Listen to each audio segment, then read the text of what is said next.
I'm Janie Detling, and I've been a part of EUM Church for 14 years. Well, I grew up in a pretty dysfunctional home. My parents were drug addicts, and it was just pretty chaotic. Most kids are playing with Barbies and Hot Wheels, and I was rolling joints at 5 years old. Just kind of didn't really have a good grasp on what normal is to most people. Relationships were where I tried to find acceptance, love, and at 17 I jumped in and got married, and that did not end well. It was abusive and crazy because that's what I knew, so that's what I sought out.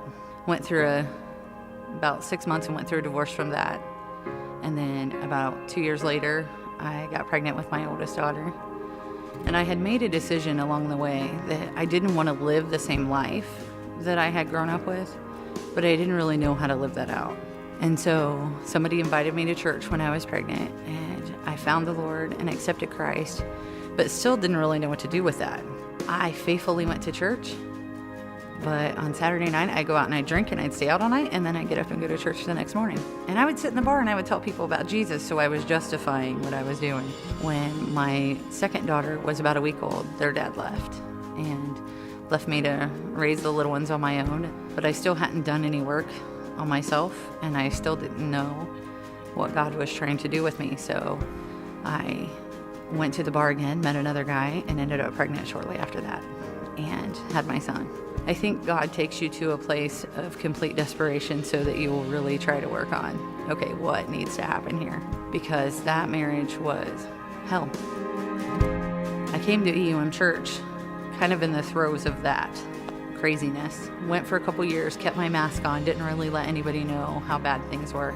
And then I walked into the church one night. I thought, I'm going to take a parenting class. Maybe that will help kind of make things work for us. A lady met me at the door and she said, you do not need that. You need boundaries, which is something I'd never heard of.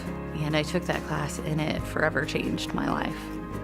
Through boundaries, I started to learn kind of some self-worth, some structure, because my entire life from birth on had been chaos. The kids were kind of hooligans and running around, and we just didn't have any structure. And so through boundaries, I started to put some things in place, and my kids kind of went a little nuts for a while. They just didn't know what was happening. They'd been through so much turmoil, and now mom's trying to put this structure in, and it was impossible for them. And this church stepped up to the plate for us. When they would act up in community, and they did frequently, they would page me, and it was just this process. And the children's ministry director at the time, Beth Jackson, said, we are not giving up on your kids. They have taken care of us in ways that I still can't wrap my mind around. The people of this church are not just people. They are my family. They are my kids' family. They're grandparents and aunts and uncles to my kids. As a kid, growing up was tough and confusing, and I was very, very rotten and spoiled. I would go to Kid Community and I would scream and kick at the teachers. Looking back at those people, I can tell that they really cared and loved about me, and they would never ever give up on me.